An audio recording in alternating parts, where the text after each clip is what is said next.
Contented Media presents Dr. Bitcoin, the man who wasn't Satoshi Nakamoto.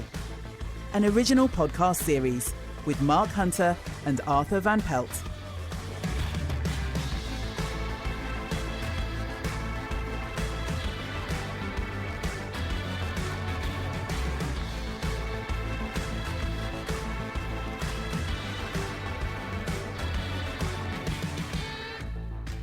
Craig Wright is an Australian computer scientist at the heart of a multi-billion-dollar battle to see who owns Bitcoin.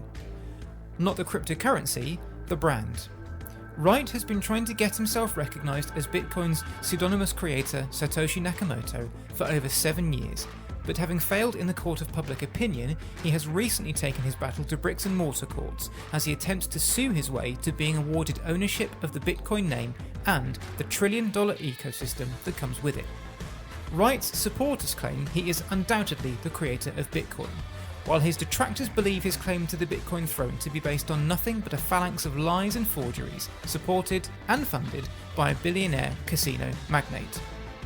Throughout this series, myself and my co-host, semi-professional Craig Wright debunker Arthur Van Pelt, will take you through the incredible story of Craig Stephen Wright and his attempts to claim ownership of the financial revolution that is Bitcoin. This is not a story about Bitcoin, blockchain, or cryptocurrencies. This is a story of David versus Goliath, of the extraordinary lengths that Craig Wright is going to try and seize ownership of the Bitcoin brand, and the damage that is being done to regular people along the way. This is Episode 4, Prometheus Burns.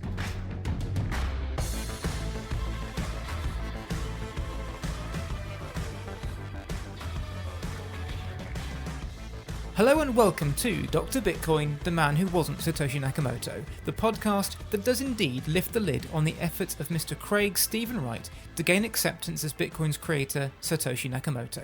My name is Mark Hunter, author, blockchain writer and podcast host, and it is my job to guide you through the morass of events, claims, counterclaims, lies, thefts and lawsuits that all go into making up this at times unbelievable story. As usual, I will be expertly guided by the man who could be described as the kryptonite to Craig Wright's Superman, Mr. Arthur Van Pelt. Arthur, are you ready to help me wade further into the swamp that is Craig Wright's claim to be Satoshi? As usual, Mark, let's go. Fantastic stuff. So, this episode is the second of our two-parter revolving around the 2016 signing sessions, a period that was supposed to cement Craig Wright as the undisputed father of Bitcoin. In the last episode, we discussed what the signing sessions were, how they were arranged, and what went down, which essentially involved Craig Wright swearing like a docker at a cryptography expert and nearly storming out of a fairly placid BBC interview. Oh, and he signed some blocks as well. We left off at 10:13 on Monday, May the 2nd, 2016, with Wright and his PR managers enjoying the early feedback over the reception of Craig Wright's blog, which contained proof that he had signed the early Bitcoin blocks, as well as a blog post from one of the witnesses, John Matonis, who said he believed that Wright was Satoshi Nakamoto after seeing him sign an early block. Other individuals were also coming forward in support of Wright, such as Calvin Ayre, one of Wright's investors, while a second positive blog post from early Bitcoin developer Gavin Andresen, another witness, was also about to go live. To add to this, the BBC and GQ had published pieces online that also contained suggestions that Wright was Satoshi Nakamoto after their experiences with him. After all the agonies Wright had experienced in the lead up to the sessions and the stress of the actual signing process, the plan was starting to pay off. And then things started to go wrong.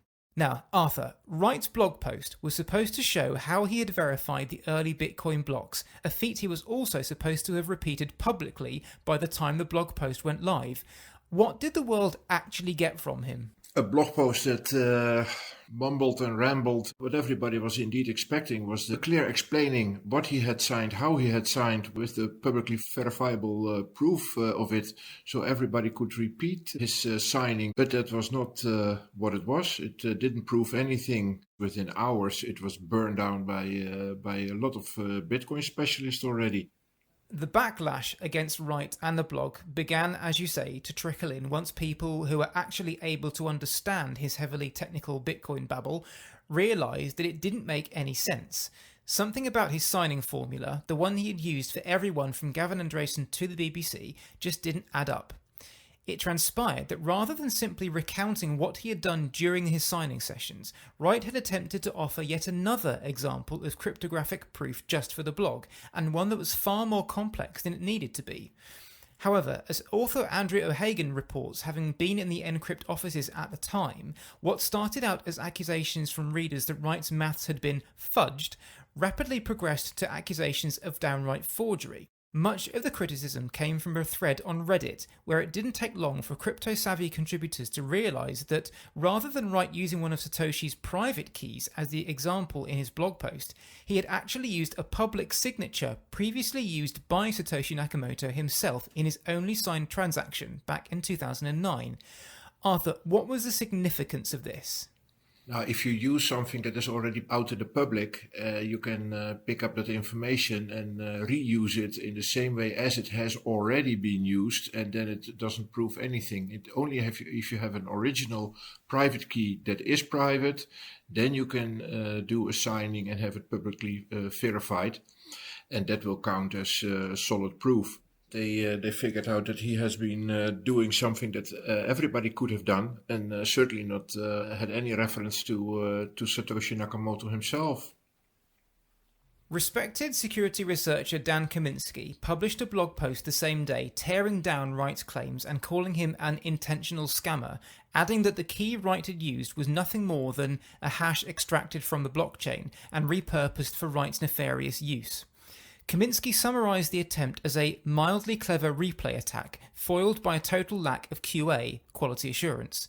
This quality assurance refers to the entire lack of objectivity in the signing sessions, which we alluded to in the last episode and will come on to shortly.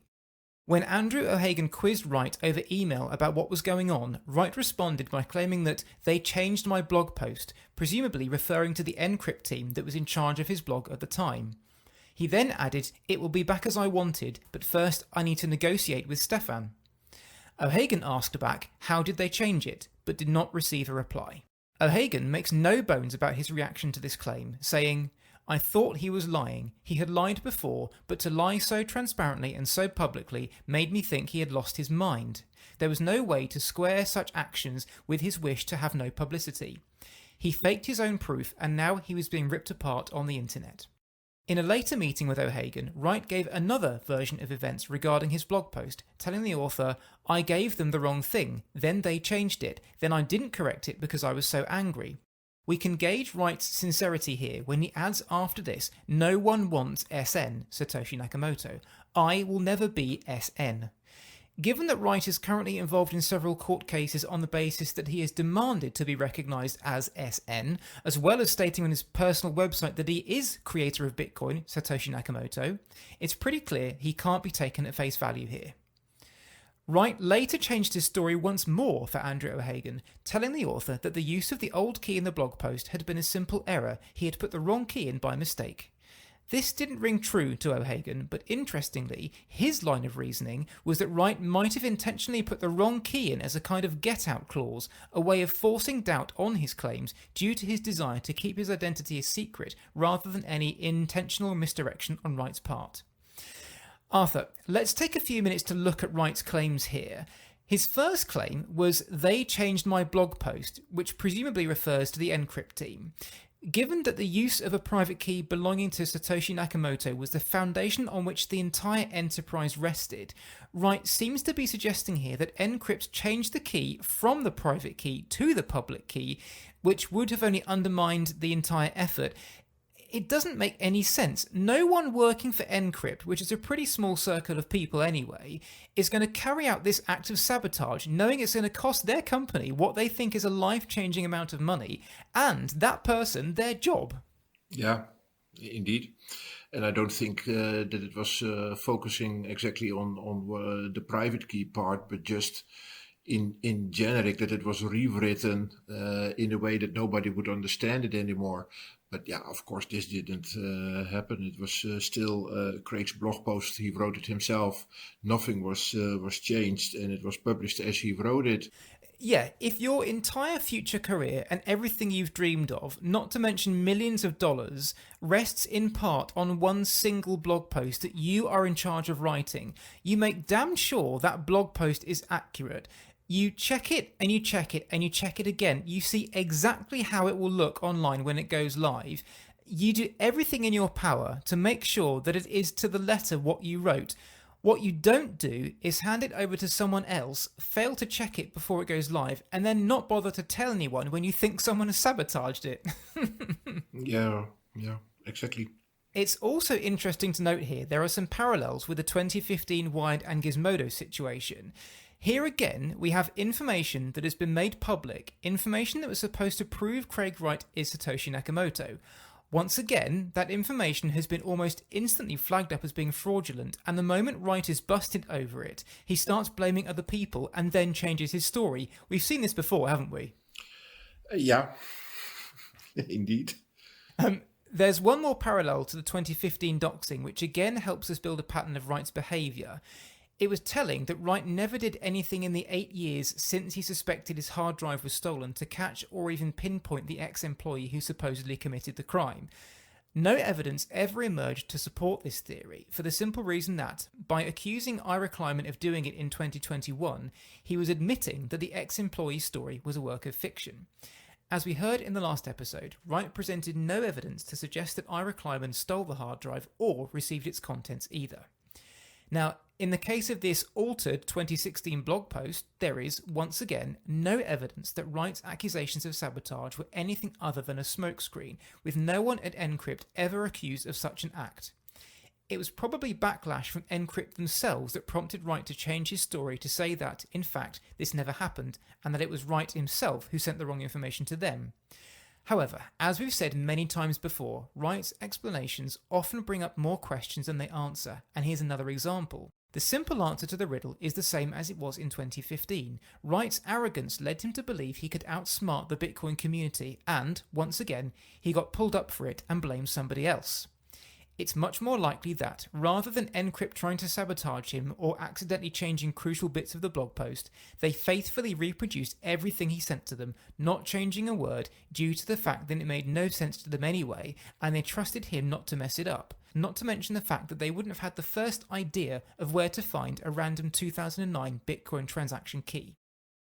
Wright's erroneous blog post completely undermined any currency gained by the endorsement of Matonis and Andreessen and left the entire enterprise on the verge of collapse. There was no assistance from the BBC, who, in their role as an impartial broadcaster, at least in theory, simply presented their interview as it was, or at least a couple of minutes of it. The same could not be said of The Economist, who offered little solace to the beleaguered Encrypt team. The Economist's interviewer, Ludwig Siegler, said he found Wright hard to follow, noting how, even though he indeed seems to be in possession of the keys, at least for Block 9, the signing sessions could have been stage-managed, a sign that someone else was starting to suspect them. They summarised by saying that, "Our conclusion is that Mr. Wright could well be Mr. Nakamoto, but that important questions remain." Crucially, they also said that information that would have allowed them to go through the verification process themselves was provided too late to be properly conducted prior to the publication date. Arthur, this seems to relate to those USB sticks, doesn't it, and what wasn't on them? Yeah, I think so. Those USB sticks were supposed to contain also the information of the signing itself, so it could be publicly verified and released out to the public. But yeah, of course, Craig Wright didn't want that because he could not deliver on that promise if you work with what we think is an altered Electrum wallet, where the signing can only work on the machine where it is installed with the hack implemented. The signing part exists of 3 components, and those 3 components cannot be brought out and will not be put on the USB stick because it will not work on any other machine. The Economist also called Wright's story, which seemed to be based around filling the holes made by the Wired and Gizmodo pieces in 2015, as not conclusive. We mentioned in the last episode how Wright's PR team had prepared answers to questions raised by the Wired and Gizmodo pieces, one of which related to Wright's disputed qualifications. The requirement to explain this may have partially come from Siegler's questioning over Wright's LinkedIn profile, which listed academic qualifications The Economist said Wright didn't possess, and which Wright himself referred to as a joke. As for his disputed doctorate in theology, Wright told The Economist it had no relevance and dismissed it. The best The Economist could say for a visibly nervous Wright as a person was that he seemed to know what he was talking about, although they also noted that his understanding of Bitcoin illustrated a firm though not exceptional handle on the subject. Interestingly, The Economist echoed the sentiment of Wright's project manager Alan Pedersen in that they detected a sense that Wright also seemed to crave recognition despite his pleas to the contrary.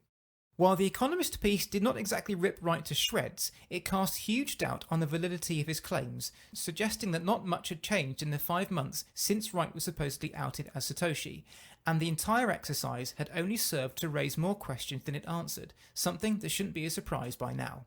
Overall, Siegler seemed unconvinced by the signing sessions, but better news was to come, initially at least, from GQ, who ran with a more positive headline, Dr. Wright outs himself as Bitcoin creator Satoshi Nakamoto, stating that, in a blog post published this morning, the Australian cryptocurrency expert Dr. Craig Wright has said he is the secretive creator of the controversial online currency Bitcoin, known as Satoshi Nakamoto.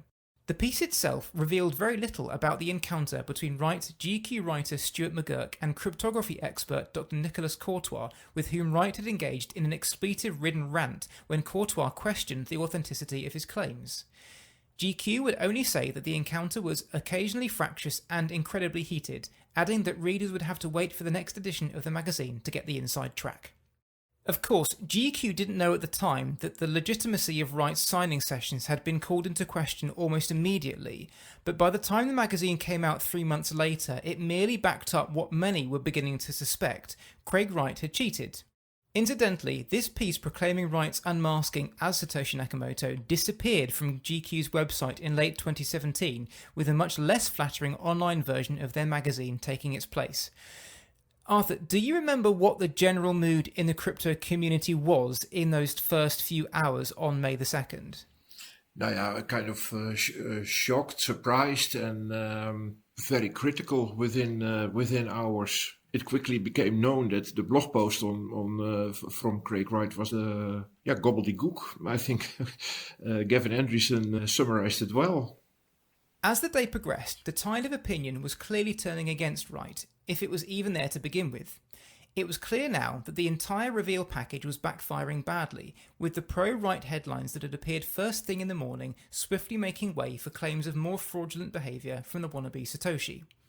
Once again, Wright was making headlines all over the world, with each new report adding to a growing chorus that he had, once again, failed to convince the world of his claim to be Bitcoin's creator. TechCrunch said that Wright had so far not released any actual cryptographic proof, adding that the signature could have been signed months or years ago and it's very hard to prove otherwise. Vox simply urged its readers not to believe Wright's claims. Even The Economist backtracked within hours of their initial piece, publishing a second article just hours after the first, detailing the debunking of Wright's blog post and once again demanding that he offer more conclusive proof to silence the growing number of doubters. What was supposed to be the checkmate of Wright's PR chess game was rapidly turning into a day in the virtual stocks, just like in December 2015. And what of Gavin Andresen and John Matonis?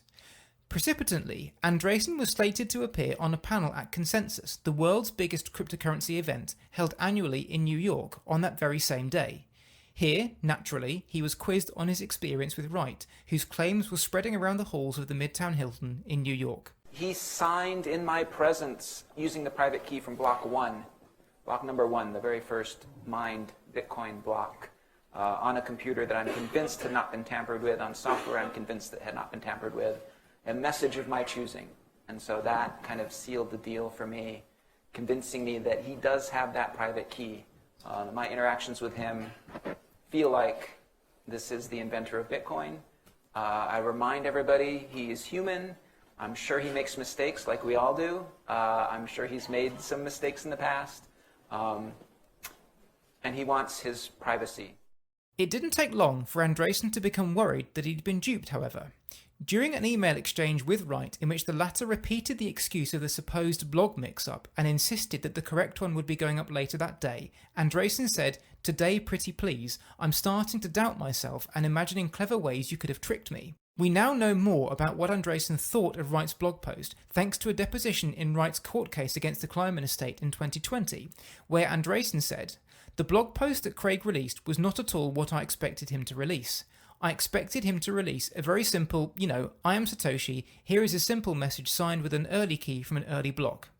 Instead, he released a very wacky supposed proof that actually wasn't a proof of anything, but was incredibly technical and hard to follow, and I was as surprised as anyone to see that. Anyone could have produced that gobbledygook proof. Now, as we learned last episode, Andreessen had 4 proofs he had said that any Satoshi Nakamoto candidate should be able to offer if they were the genuine article. Arthur, could you remind us of what these 4 proofs were and how many of them Wright fulfilled at their meeting? Actually, he had 3 firm proofs. One was the PGP signed message, some private emails, forum posts, and if you split it up, then you can say 2. There are 2 different items, and signed message from a Bitcoin, an early Bitcoin block. Now, Gavin Andreessen did think, with a lot of doubts in the years after, that he saw a signed message twice on Craig's computer and on the newly bought laptop. But what he did not get for sure was the PGP signed message with Satoshi's PGP key. And he also did not see new posts on a forum where Craig Wright was active. Satoshi was active, I have to say, of course, like the P2P Foundation and the Bitcoin Forum. And also no private emails that has been shared between Gavin Andreessen and Satoshi Nakamoto back from the time that they cooperated in the Bitcoin project. Craig Wright did not come up with 2009 or 2010 emails when Gavin Andreessen and Satoshi Nakamoto were together working on Bitcoin. Didn't he say he deleted them or something like that? He had some excuse why he couldn't present them. In a deposition, he told the story how he deleted and tried to get rid of the whole Satoshi history and legacy from what he had on his computers, on his emails, etc. And that's why a lot of this stuff is missing. That is Craig Wright's explanation. Andreessen was present on Reddit in the following days trying to explain his version of events. He reaffirmed what Wright signed for him, but added that I don't have an explanation for the funky OpenSSL procedure in his blog post. He confided to Dan Kaminsky that he was as surprised by the proof as anyone, and that he didn't know exactly what was going on, admitting that it was a mistake to agree to publish my post before I saw his. I assumed his post would simply be a signed message anybody could easily verify. GQ, it seems, got the same impression. Regardless of whether the wrong blog post had gone up or not, all Wright had actually done by this point was show how to fake a block signing, badly. This led to immediate doubts about the signing sessions themselves. Had Matonis, Andreessen and the publications been fooled by Wright in London, perhaps using the same method? Had he maybe cooked up a more elaborate scheme? One man who wasn't convinced by what Andreessen had seen was the man sitting next to him on that consensus panel, the creator of the Ethereum cryptocurrency, Vitalik Buterin. Just to stow a bit of controversy for fun, I'll explain why I think he's probably not Satoshi. He had the opportunity to take 2 different paths of proving that he's him. One path would have been to make that exact kind of proof, make a signature from the first Bitcoin block, put the signature out in public, make a very simple 10-line blog post that anyone, including people, including cryptographers like Dan Bonet and Ben Kaminsky and so forth, can verify that it's him, and just post that out there and let the cryptographic community do it. Instead, he's taken this path where he's wrote this big long blog post with 200 lines. It's so confusing that even Dan Kaminsky said it's too confusing, and tried to only show that signature to a few select people, and we're supposed to trust them. So, in general, signaling theory says if you have a good way of proving something and a noisy way of proving something, and you choose the noisy way, then that means chances are it's because you couldn't do the good way in the first place. Arthur, the fact that the crypto community is already finding holes in the signing session process at this very early stage says quite a lot, doesn't it? Yeah, absolutely. It totally feels Wired and Gizmodo era again. First, there is some surprise and some pleasant feeling that Satoshi might be found, but it quickly turns around into a total takedown of Craig Wright as Satoshi. And it makes me wonder whether the PR company, they seem to be relying completely on Wright's honesty and his theories about how he could do this, because they weren't in a position to question him. They placed their entire trust in him And it just shows, doesn't it, their trust was misplaced. Yeah, that's what you can say. They spent a lot of time, a lot of money on preparing this session. As we might remember from the previous episode, it started already in November when Andrew O'Hagan was hired to guide and describe the whole process up till April and May, when this whole should conclude in a total reveal of Satoshi Nakamoto without any doubt. And they spent sessions with him, preparing him, and he totally it up, so to say, with a blog post that does not have anything to do with a proper signing as everybody was expecting. To make a more objective analysis of the legitimacy of the signing sessions, more information was needed on the methods employed to carry them out, information that was not to be found in the writings of Matonis or Andresen or the publications, thanks to the NDAs all had signed. Wright did offer a little more detail in his blog, but yet again, his explanation of events left more questions than it answered. In recent sessions, I have used a total of 10 private keys associated with Bitcoin addresses. These were loaded into Electrum, an SPV wallet. In one of the exercises, I signed messages that I will not detail on this post for a number of individuals. These were not messages that I personally selected, but rather ones that other people had selected. That was all we got. Critics immediately called for more information. Whose equipment was Wright using? Where did the Electrum wallet come from? Was the internet connection guaranteed to be free from interference?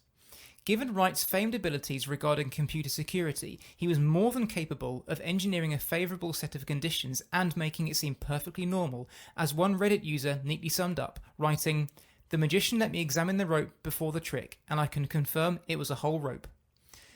The only other light Wright shone on the signing sessions was his reference to the third-party device in the Andresen signing that he had so desperately fought against, saying, "In some instances, we ensure the integrity of the process by downloading a new version of the Electrum program, installing it on a fresh laptop that has just been unboxed, having been purchased that afternoon, and validating the signed messages on the new machine."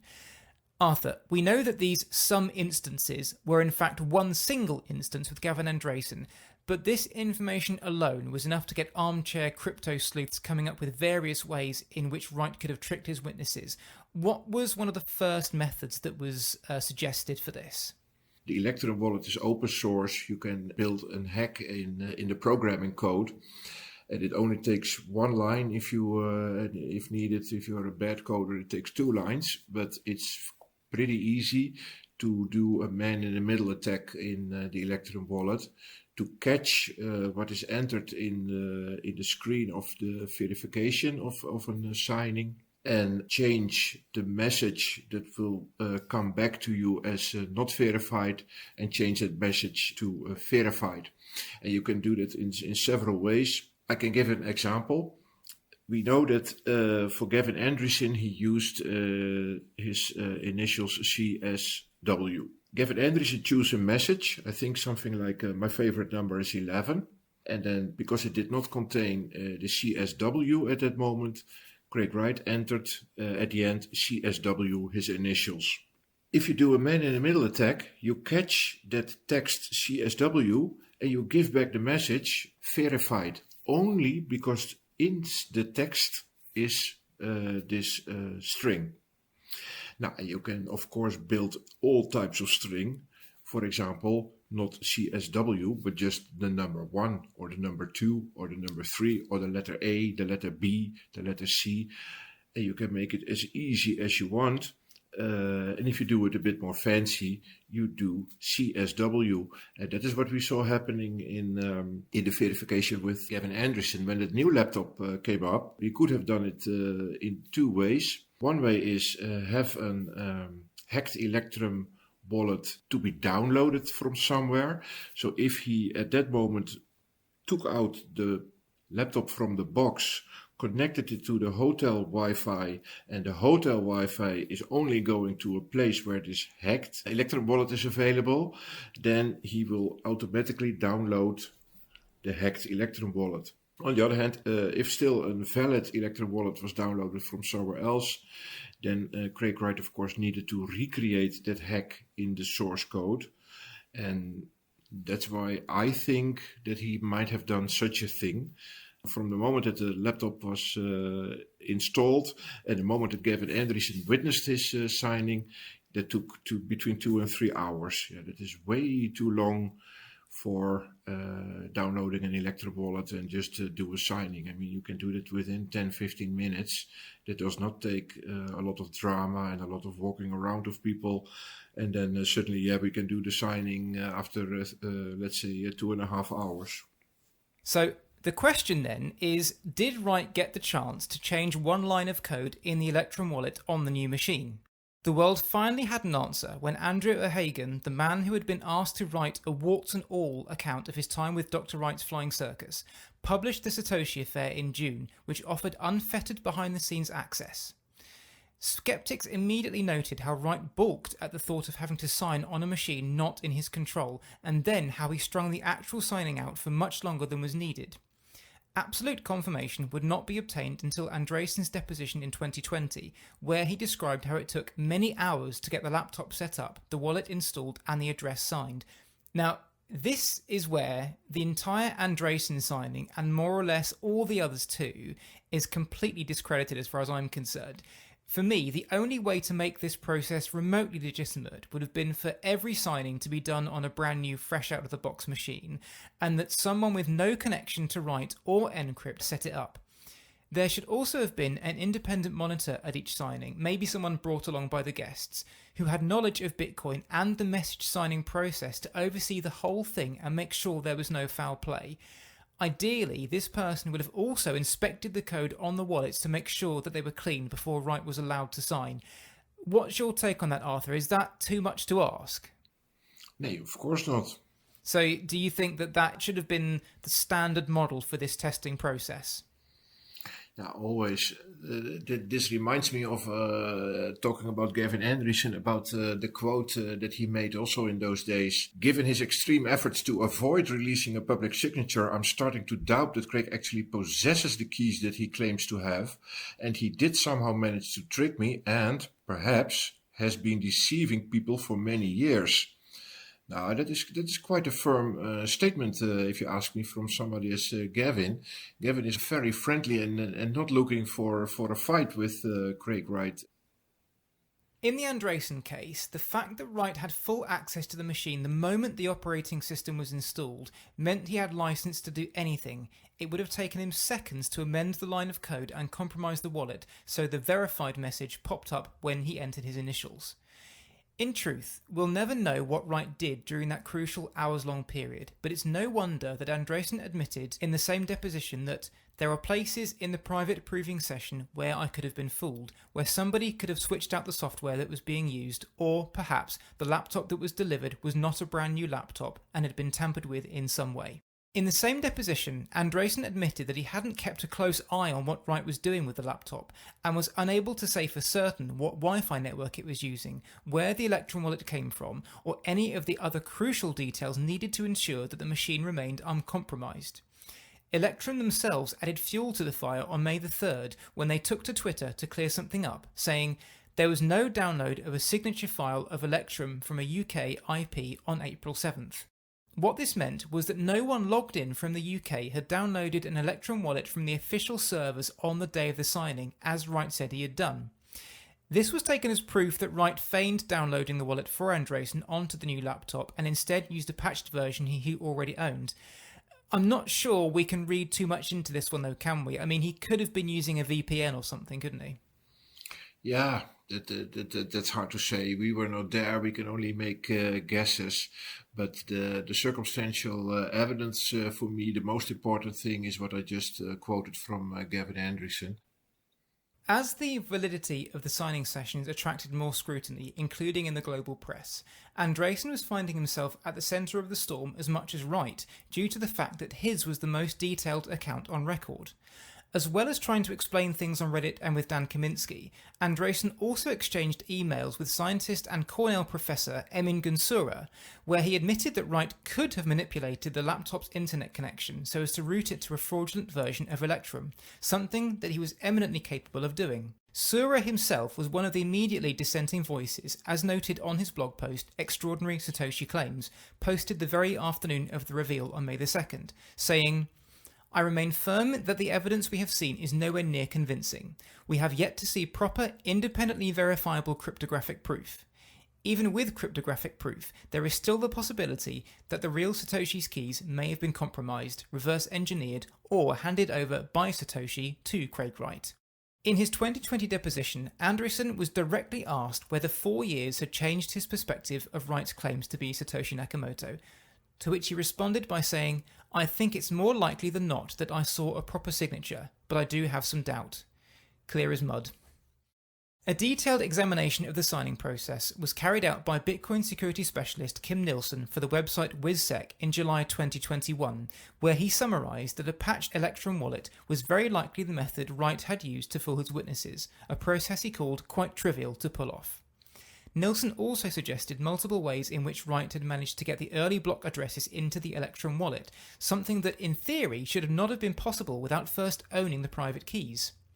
Nilsson said that Wright could have curated a list of addresses of the blocks he was going to pretend to sign and added them to his wallet as watch only, a feature that allows users to monitor any Bitcoin address for activity but not transact with it. The wallet would typically flag up these as being watch only, but in Nilsson's words, this warning message could have been easily removed with another trivial one-line patch. Alternatively, Wright could have had an old wallet of his own with some dummy private keys in it, which he edited to replace the associated addresses with the ones from these early Bitcoin blocks. Both of these methods would result in what looked very much like a list of the early Bitcoin addresses used by Satoshi Nakamoto, with Wright's simple keyword patch allowing him to then sign and verify any of these addresses, or appear to. The third explanation, of course, is that Wright is Satoshi Nakamoto and that the address signings were completely genuine. This, however, would necessitate discounting all the other evidence that points to him not being Satoshi Nakamoto, and also asking ourselves why he was so desperate to avoid the address being signed on a computer outside of his controlled environment.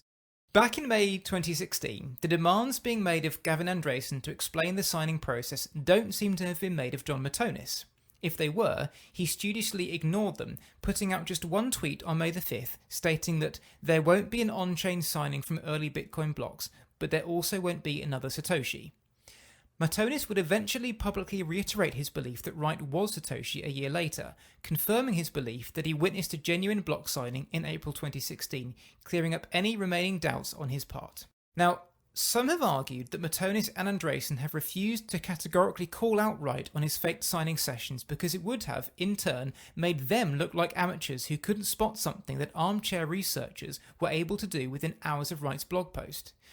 There could be merit to this argument, but Andresen's 2020 deposition comes across as an honest assessment of his mixed feelings at the time, which apparently still hold true, while Matonis worked with Wright after the signings, so it seems likely that any support from them is genuine. As the accusations of Wright's cheating turned from a trickle into a waterfall, it was clear to the Encrypt team that their intended slam dunk was instead turning into a smashed backboard and a burst ball. McGregor and co. were left shell-shocked by Wright's blog post, both in its execution and the fraud that underpinned it.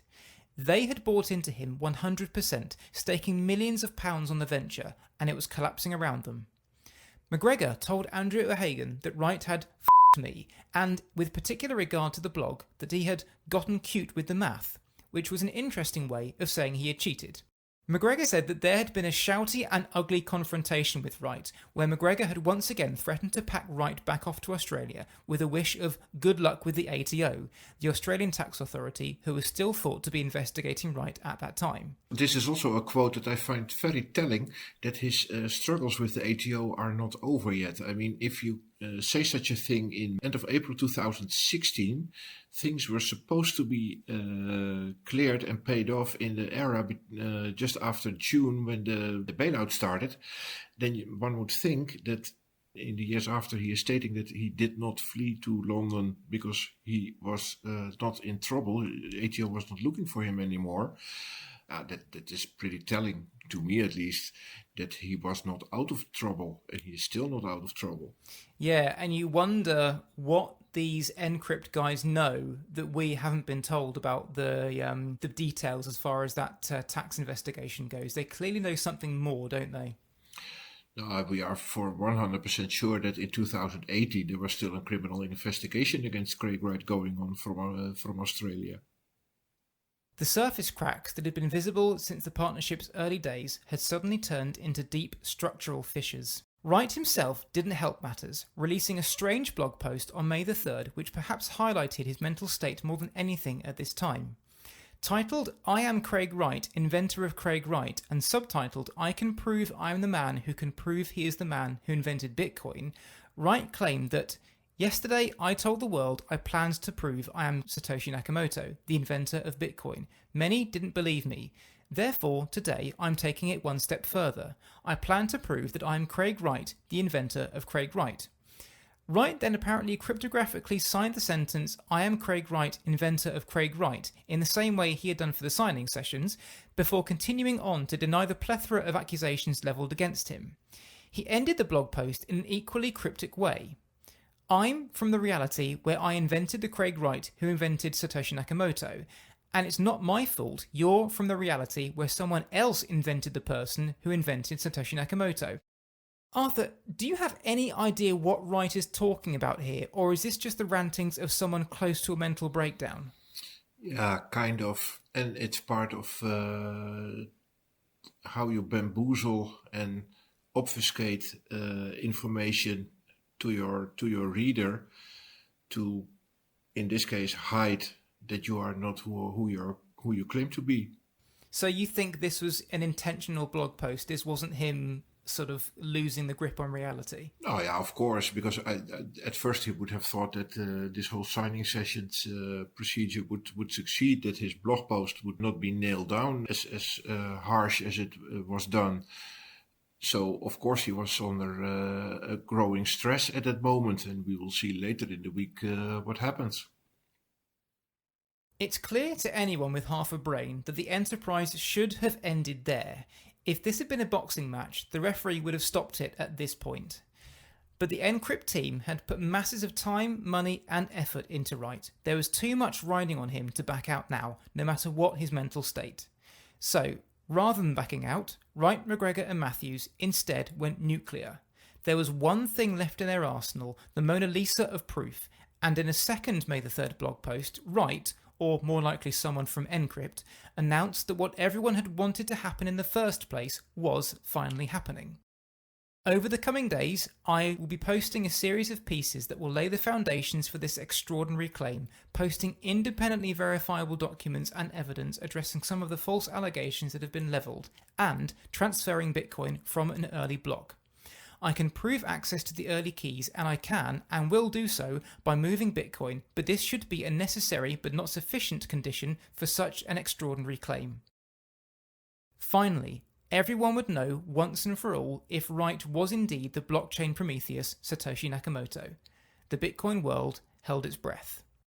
The following day, May the 4th, saw Wright and McGregor at Wright's house in Surrey preparing the coin move, with the BBC's Rory Kethlen-Jones, who had interviewed Wright during the signing sessions, John Matonis and Gavin Andresen also agreeing to take part in the Bitcoin exchange. Ironically, the plan was similar in principle to 1,000 Bitcoin scams that have taken place in the years ever since. Rather than simply sending some Bitcoin out, Kethlen-Jones, Andresen and Matonis would all send a small amount of Bitcoin to one of Satoshi's addresses and Wright would send it back. The plan agreed, Wright once more became obstructive just at the time when he could finally offer the most conclusive proof yet that he was Satoshi Nakamoto. The first issue, raised when the idea of sending the coins had been initially discussed, concerned ownership of the coins themselves. Wright claimed that the Bitcoin held within the addresses associated with the early blocks was controlled by the Tulip Trust, a trust that he said owned, via a very convoluted method, access to over 1 million Bitcoin sent to it in 2011, and Wright needed authorization from the trustees before he could send coins out of them. Andreessen addressed this issue in his 2020 deposition, saying that he believed that Wright didn't want to send the coins from Block 9 because it would show he inappropriately kept private keys from the trust, or he used them in a way that was outside of the trust's legal agreement. The issue, however, seemed to be resolved prior to the event, with McGregor confirming to Andrew O'Hagan that the mysterious Tulip Trust trustees had given their verbal assent for the coins to be moved and that written consent was on the way. This convinced Andreessen to send over $50 in Bitcoin and asked McGregor when it would be sent back. McGregor advised that it could be several days before we get the necessary authorization fully documented. Despite this potential delay, McGregor seemed confident enough to get everything in place at Wright's house for the coin transfer on May the 4th. Wright, however, had more 11th hour nerves regarding the security of these early blocks. Arthur, do you know the details of this? He thought and knew about a security flaw in the early blockchain. And Gavin Andreessen said, Craig, come on, this has been solved so many years ago already. There is certainly not a security flaw in those early blocks anymore. Now, despite all these reassurances and the verbal consent of the trustees, Wright still couldn't do it. He hung up the Andreessen call, fretted some more, then abruptly left the room. Minutes later, Andreessen received a shocking email from Robert McGregor. All stop. Craig has tried to injure himself and is bleeding badly in the washroom. Stefan is there with him and Ramona and I am en route. Ambulance is on the way. Wright had been found in his bathroom bleeding with cuts to his neck as the result of an apparent suicide attempt. This shocking event, which is not recounted in Andrew O'Hagan's piece on Wright and was never made public at the time, only came to light in Andreessen's deposition in 2020. Until that point, no one had any inkling that Wright had tried to take his own life, or at least severely injure himself. What do we actually know of this incident? Now, I was aware of this incident before we knew from Gavin Andreessen. The insiders that I talked with about that moment confirmed to me that it was faked. The anecdote that I remember is that he was bleeding on his neck because he tried to cut his throat, but the blood was just ketchup, and he put a towel around his neck and the cuts were healed within days. But in fact, he did go to hospital. There was an ambulance involved, if I understood well. When the towel went off after a few days, the cuts were not visible anymore. Yeah, that's how we know, how I know at least, and strongly suspect that it was indeed staged to again bamboozle and distract and obfuscate what was going on. And he will pull every card from his sleeve just to avoid signing and sending bitcoins from those early blocks. Andreessen testified in 2020 that he was informed a few days after this event exactly what had happened, but that he never spoke to Wright about it. The whole incident was, incredibly, barely ever mentioned again by any party. The only contemporaneous reference to Wright's apparent suicide bid is from a now deleted Reddit account that stated at 1:42 a.m. on the day of the supposed Bitcoin transfer, prediction, Craig Wright will commit suicide within the next 14 days. Is it beyond the realms of fantasy to think that Wright, unable to sleep due to the stress he was experiencing, found his way to the post and allowed the idea to take root? In a tale as strange as this, nothing is impossible. The suicide attempt, faked or otherwise, shows a man who has been backed into a corner so tightly and for so long that he has resorted to desperate measures in order to escape. We are reminded of the sentiment echoed by Wright's project manager Alan Pedersen, who said in late 2015 that Wright was in this box, he can't move, he can't do anything, and this box is getting smaller and smaller. Pedersen also predicted that when this Satoshi thing comes out, I can see a lot of bad things happening. If Pedersen didn't know, or at least suspect, Wright wasn't what he claimed to be, it was a very shrewd guess. The day after the supposed suicide bid, with Wright presumably resting up in hospital, he emailed Andrew O'Hagan a link to an article on the Bitcoin news website bitcoinist.com. This piece, in turn, cited a news story from a well-known tech website, Silicon Angle, dated May the 3rd, the day of Wright's rambling blog post about his identity. The piece opened with the following statement. Craig Wright faces criminal charges and serious jail time in UK after claiming to be Bitcoin's founder Satoshi Nakamoto. Today, anonymous sources from the UK police leaked information about intentions to arrest Mr. Wright using anti-terror legislation. Wright, apparently, was now on the British police's watch list as the man responsible for creating the currency, which had, for years, been used by drug dealers and money launderers. In the email to O'Hagan, Wright put his reasons for not going through with the coin move down to this news story, stating, "I walk from 1 billion or I go to jail. I never wanted to be out, but if I prove it, they destroy me and my family. I am the source of terrorist funds as Bitcoin creator, or I am a fraud to the world. At least a fraud is able to see his family. There is nothing I can do." Arthur, this is a pretty compelling argument, but there's something not quite right about the news article, isn't there? He bought this domain, siliconangle.com, but not with one L, but with double L. So it looked a lot like the genuine website. He downloaded the content of that website and built his own website on it just to have one article totally written about himself being in danger. I have checked all the within that article that was used on that day. It were all quotes from other articles, actually only with one sentence that he wrote himself about being in danger. It's a patchwork of quotes from other articles, and those quotes he picked quite nicely because it was, of course, quotes that proved or hinted to him being Satoshi. The missing piece in this puzzle is that I don't know who bought that domain, but yeah, everything points to Craig Wright himself because it's a trick from his sleeve that he has been using several times before. Also in the ATO tax fraud era, he did several times this type of trick. He can do this quite easily. The fact it was created in February 2016, what does that tell you about his mindset at the time when he thought he might have to use this? I mean, do you think he created this and had it in his back pocket in case he needed something like this? Yeah, no, we came to that already in the previous episode when we thought that the White and Gizmodo docs was perhaps also already an attempt of Craig to avoid the signing sessions because he knows that he cannot sign. And when he knows that, the signing sessions will be executed anyway, I'm going to try to find a backup plan to avoid this. So he, of course, starts early with this SiliconANGLE website forgery. The supposed author of the SiliconANGLE piece, Colin Creel, denied writing the story, and other sites referencing it added a disclaimer noting that the story was a complete fabrication. So we have two lines of thought here.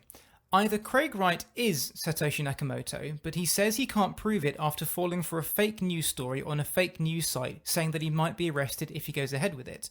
Or Craig Wright is not Satoshi Nakamoto and, knowing that his supposed suicide bid will only delay things, is looking for a comprehensive reason to back out, so he creates a fake news site and a fake news story in a hurry, which would explain the bad English, and uses that as an excuse not to go ahead with it. Arthur, I think I know which side of the fence you're going to be on with this one. Yeah, I'm not going to even answer this question anymore. It's also interesting to note here that the fake news story was dated the day before the Bitcoin was supposed to be sent, but Wright forwarded it to Andrew O'Hagan after the event was supposed to have taken place, which was also the day after Wright had allegedly tried to injure himself. If Wright thought the piece was real, then it suggests he either discovered it after the self-harm incident, which would be a kind of terrible irony, or he created the fake story and intentionally misdated it to look like a reason why he couldn't go through with the coin sending on the 4th. Given that Wright's story to this point has been littered with the evidence of backdated and otherwise forged documents and websites, it isn't a stretch to believe he was doing it again. We can also point to the fact that Wright still didn't go ahead with the coin sending even after the story and the site had been debunked, which is even more suggestive of Wright creating and immediately using a get-out-of-jail-free card. Yeah, it is my firm belief that he sent this link to the SiliconANGLE article to several news outlets and just waited for the moment that they would write about it. And if they didn't, then he could still send the link to the forged SiliconANGLE to Andrew O'Hagan, because then the same message would be passed. But of course, he was lucky that the Bitcoinist was writing about it, so he did not need to send the SiliconANGLE article anymore. So, as you say, we've got even more parallels with 2015. He's using the same process. He's trying to bamboozle different people with the same method in just a different interpretation, isn't he? Yeah, totally. Kethlen Jones offered his own take on the Wright arrest theory, stating in a 20th of June piece for the BBC that Wright decided he would prefer to be called a fraud than risk spending years in jail, something Kethlen Jones found unconvincing. Whatever the truth behind these events, they led to the Bitcoin transfer being postponed and then cancelled. Kethlen Jones reported that he had to wait 18 hours after sending his Bitcoin to find out that the operation was on hold, but never found out why. The Bitcoin sent by Andreessen, Kethlen Jones and Matonis is still sitting in the Block 9 address to this day. Arthur, everything they've tried so far has exploded. Do you think at this point there was anything else Encrypt could have done to salvage their plan? Yeah, at this moment I would say it's a lost cause, because if you don't do the signing, don't do the sending of early Bitcoins back and forth, you already lost 2 battles in the war, so to say. And you have to catch up with something that is even more convincing, but there is nothing more convincing anymore than either a signing or sending early Bitcoins back and forth. So what else can you do? Craig Wright was hoping to be convincing with his background, with his cybersecurity experience, with his Bitcoin knowledge. And in that way, he could try to bamboozle people. But if you are looking at the top 10 of things that are convincing, then number 1 is signing and sending Bitcoin. But you lost it. I think if this was a football game, they are now, 3-0 down, 4-0 down with 5 minutes to go? They aren't rescuing this one at all. This game is gone. Yeah, that's how you can summarize it indeed. The death knell came on May the 5th, which O'Hagan recounts via an email sent to him from Wright, saying, "I'm sorry, I believed that I could do this. I believed that I could put years of anonymity and hiding behind me. But as the events of this week unfolded and I prepared to publish the proof of access to the earliest keys, I broke. I do not have the courage. I cannot. When the rumours began, my qualifications and character were attacked. When those allegations were proven false, new allegations have already begun. I know now that I am not strong enough for this. I know that this weakness will cause great damage to those who have supported me, and particularly to John Matonis and Gavin Andreessen. I can only hope that their honour and credibility is not irreparably tainted by my actions. They were not deceived, but I know that the world will never believe that now. I can only say I'm sorry. And goodbye." The same message was also posted on Wright's blog, and the press lapped it up. Wired, who of course had been at the centre of the Craig Wright saga from the start, called the blog post a bizarre conclusion to a bizarre saga. The Guardian noted that Wright had failed to produce in public what he had apparently done in private for Matonis and Andreessen. Forbes reported that the likeliest conclusion amongst Bitcoin experts is that he was indeed trying to pull off one of the most outlandish hoaxes in the short history of the internet, while SiliconANGLE, the real one, noted that on the cusp of the best evidence of his connection to Satoshi Nakamoto, Wright has run away. The Financial Times simply posted Wright's apology and asked its readers derisively to make of this what you will. Wright closed his blog and, once again, disappeared from public view. In his conversations with Andrew O'Hagan, Wright had been wont to compare himself to Prometheus, the Greek god who was punished for stealing fire from the gods and giving it to man. This, Wright felt, was his punishment for his own digital good deed. Now, at this point in the timeline, we still don't know what GQ made of their turn on the Craig Wright carousel. To find out, we'll skip ahead to September 2016 and a piece that appeared in that month's issue, which featured elements of the Satoshi affair to reflect contemporaneous changes in the narrative. Their profile piece, entitled "Bitcoin Inside the £8 Billion Swindle," asked in its subheadline if Wright really was the genius behind Bitcoin, or if he just really wanted people to believe he was. Their piece started with the blazing row Wright got into with cryptography expert Dr. Nicolas Courtois over the veracity of Wright's cryptographic proof, during which Wright temporarily stormed out and had to be coaxed back in. Even after Wright did return, the threat of physical violence, said Stuart McGurk, was never far away.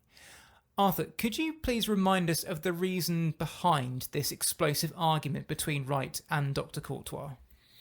Dr. Courtois was pretty critical when proof was shown to him, and he said, but this doesn't prove anything. And Craig Wright will immediately then jump up because he is being challenged. And when he is being challenged, he starts throwing a tantrum. And that's why it ended up in a pretty heated debate, so to say.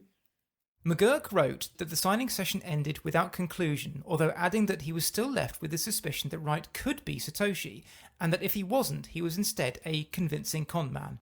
During the interview, McGurk brought up the supercomputers that Wright claims to have bought for his companies in Bitcoin, purchases that were denied by the manufacturer and dismissed by the Australian Tax Office as one of a litany of efforts by Wright to deceive them.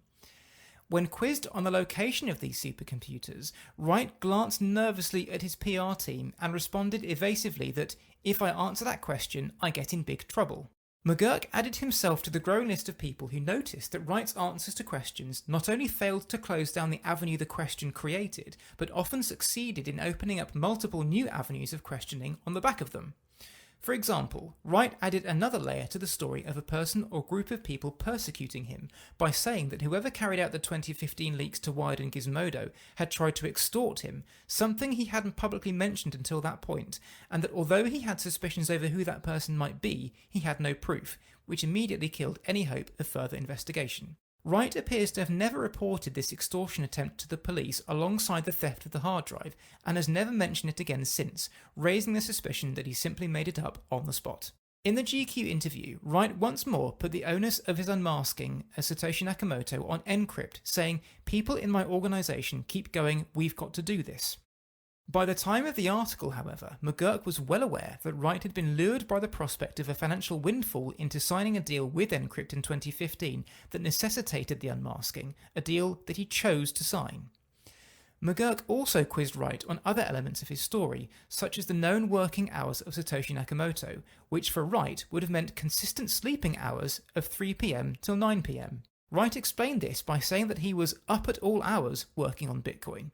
McGurk, having spoken to several experts about Wright's claims and his feasibility as a Satoshi candidate, said that they don't stand up to scrutiny, something that, at this point in the story, is well established. What happened with the Wired and Gizmodo docs in December 2015 and then in May 2016, the failed signing sessions. In that period, there was one person, and I highly respect this person. His name is Nick Subrilovic, and he's from Australia. He found this news from Wired and Gizmodo. Then he saw the failure happening on May 2 of this blog post, and he immediately also noticed, like handfuls of others, this is a total failure going on. But in the meantime, he was one of the first, maybe not the only, but one of the first who went a bit deeper into researching who is this guy. And he found the moment of May 2 the best moment to present a pretty long-form article about all the research he had done.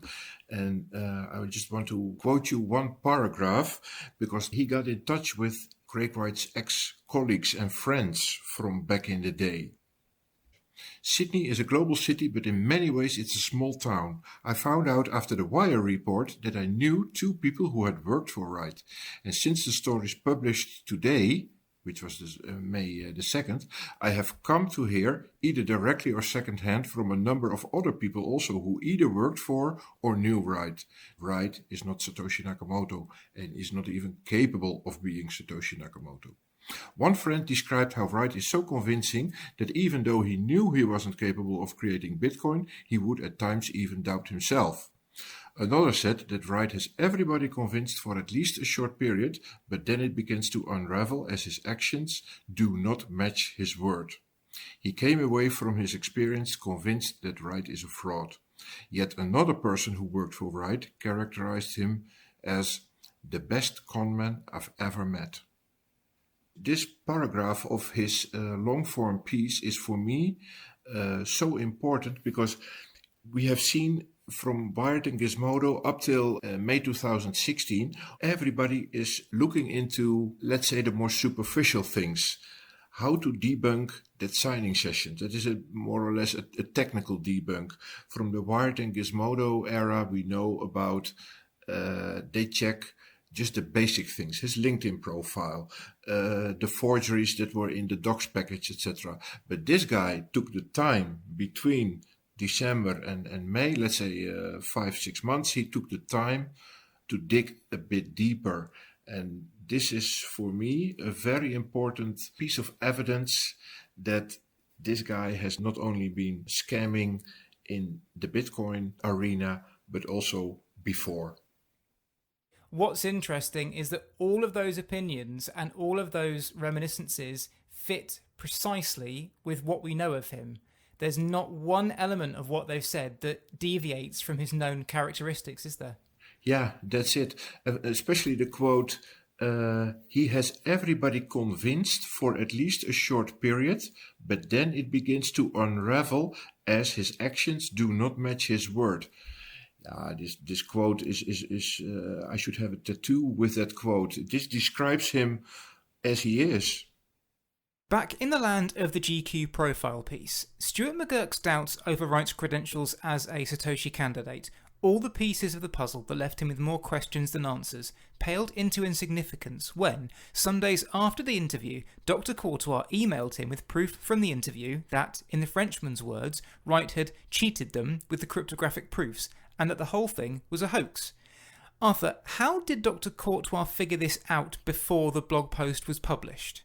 Yeah, that is a good question. We better ask him, to be honest, because the hints that we get from the article is that at the moment they were doing that interview, we know that the evidence that was shown to them was found either compromised or stolen. And we don't know for 100% sure what is exactly meant with that. But my personal opinion is it boils down to something that has been used already by Satoshi Nakamoto in the past. I think it was in early 2009 also. But you can pick that up and reuse it as if it looks like a hash from a new signing. But in fact, it's not. This guy, this Courtois, is very experienced in cryptography. So the moment he gets information presented about a public address, he knows that a private key is involved. He knows that a piece of text is involved. He knows that it will create a signature string. And in that process, when that is shown to him, he can already see, hey, but this is a piece of prefabricated part of the whole thing that you are supposed to do and supposed to show here. This might and can be prefabricated or taken from somewhere else. This is not genuine, created by you, by yourself, on the spot. So the moment an experienced person will notice this, he will of course put it on the table. Hey, this might be compromised. It's not necessary that that information has been brought outside that room at that moment. He noticed it on the spot, I think. Andrew O'Hagan summarised his thoughts of Wright by saying that the Australian made a compelling argument to be Satoshi, but that when it came to the crunch, he behaved like a fraud, he shapeshifted, and he dissolved. Indeed, Wright was without doubt the creator of one thing, his own downfall. We can trace the failure of the whole signing session enterprise right back to the deal with Encrypt in 2015, which started the Indiana Jones-style boulder hurtling towards him, which led to the lies, the fakery, and the eventual last-minute abortion of the months-long multi-million-pound project. Now, I don't know about you, Arthur, but although Wright is clearly responsible for most of the signing sessions debacle, I think there's an argument to be made that Matthews, McGregor, and the Encrypt gang also bear some responsibility, because They really exploited Wright's financial vulnerability in 2015, and then, as far as I'm concerned, they pushed him far too much, even when it was clear he was struggling mentally, purely because of the financial loss they might incur. Yeah, it's of course a bit of both. I mean, this guy wants his portion of fame and attention also. I mean, he's a narcissistic. He needs to have this attention, so it works both ways. Of course, there is a lot of stress from the millions and billions that they were trying to earn with this whole scheme. And still trying, because they're still going. But at that moment, yeah, of course, especially McGregor was probably at some point probably, for sure, not Craig Wright's friend anymore, because he was indeed hoping to leave the exercise at some point being a multimillionaire and preferably a billionaire, because it was billions what they throw at each other in their estimations what this whole enterprise would be worth within a few years if everything went as they hoped. So yeah, of course, tensions were rising.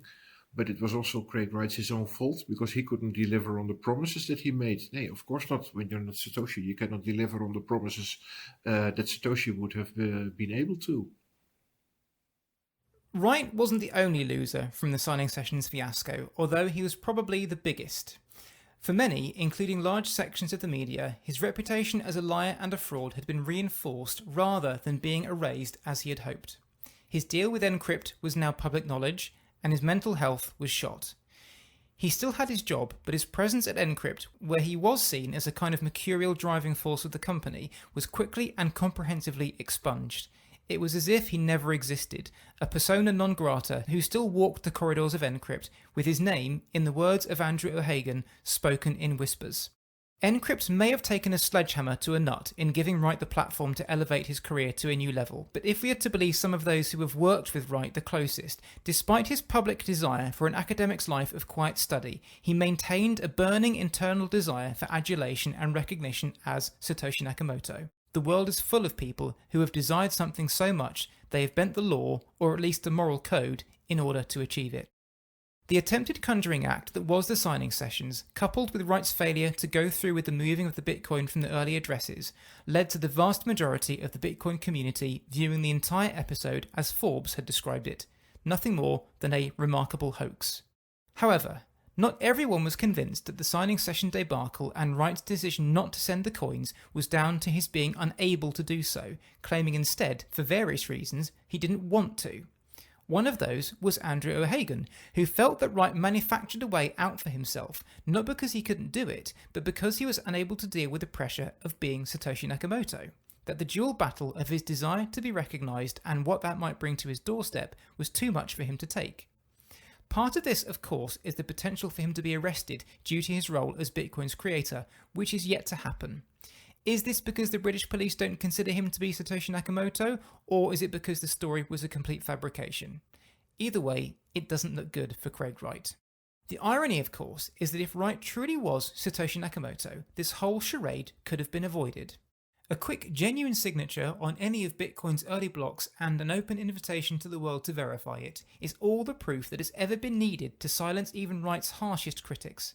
And yet he chose to engage in the fake doxing of 2015, followed by a PR car crash, including a fraudulent and untimely aborted signing session 5 months later, all of which ended up tarnishing his reputation forever in the eyes of the vast majority of the Bitcoin community.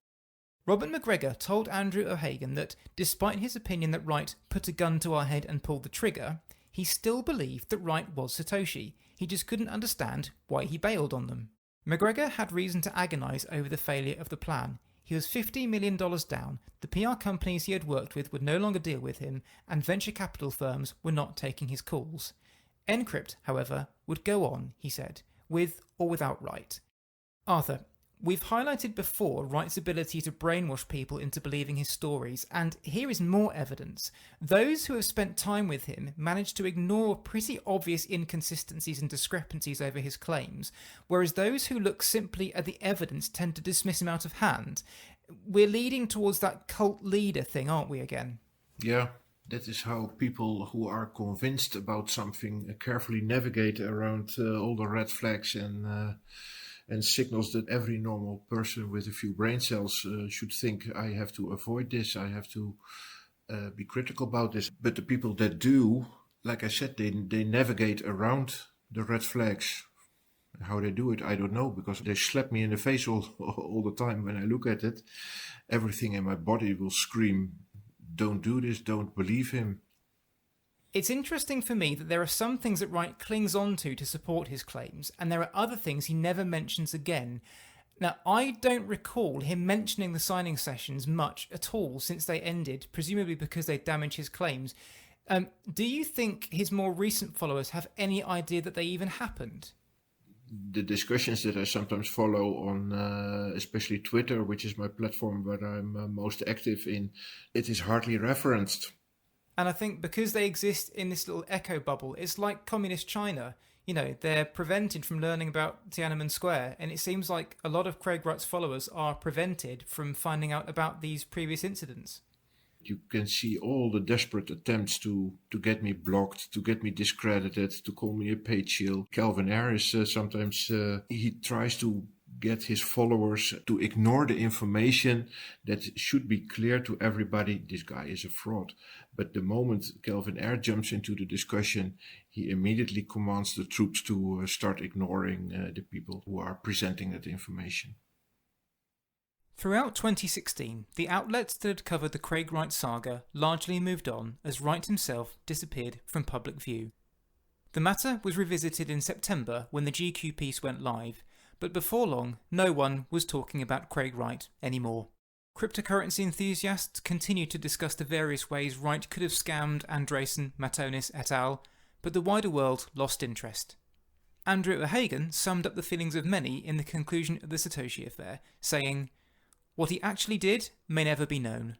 Either he's one of the greatest computer scientists of his generation, or he's a reckless opportunist, or he's both." And what of Craig Wright himself? Did he keep his head down and continue writing software for Encrypt? Did he slink back off to Australia to face tax officials no doubt still keen to speak to him? Did he think up a new strategy to prove to the world that he was Satoshi Nakamoto? At any time in history, these setbacks might have finished Wright, or indeed anyone. The coverage on him was almost exclusively negative, but unlike his blog posts, they could not be retroactively altered to change the facts. He was PR kryptonite. However, just as Wright was dealing with the fallout of his failed attempts to prove his claim to the Bitcoin crown, the world was changing, rapidly. A firebrand US presidential candidate was empowering his base through divisive rhetoric and demonstrably provable lies which went ignored. Truth was becoming objective, and the concept of alternative facts was taking hold. Biased mainstream media outlets were fueling the concept of cult, where agendas were aggressively pursued and opposing views ignored. Suddenly, leaders of various movements were finding out that they could simply deny or ignore any incidents or facts that went against their message, and their supporters would be none the wiser. They could lie or simply invent something, and they would be believed without recourse to evidence. The exact same experience could suddenly be viewed in two different ways by two opposing camps.